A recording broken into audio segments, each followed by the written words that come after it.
दोस्तों सीखे आसान तरीके से हिंदी से अरबी भाषा बोलना। जैसे ब्रेकफास्ट यानी सुबह का नाश्ता जो होता है तो उसको अरबी भाषा में बोलते हैं फुतूर। लंच लंच यानी दोपहर का खाना जो होता है, लंच को अरबी भाषा में बोलते हैं गदा। और रात का खाना यानी डिनर डिनर है तो उसको अरबी भाषा में बोलते हैं असा। असा बोलते हैं।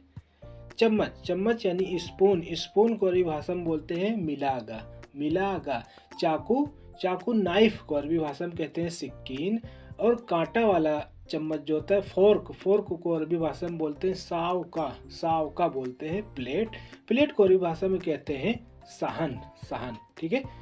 चीनी चीनी को यानी चीनी को अरबी भाषा में बोलते हैं सुक्कर। सुक्कर बोलते हैं। टेबल टेबल को अरबी भाषा में बोलते हैं तावला। तावला बोलते हैं। और नमक सोल्ट को अरबी भाषा में बोलते हैं मला। दोस्तों ऐसे ही अरबी भाषा सीखने के लिए हमारे चैनल को सब्सक्राइब कर लें।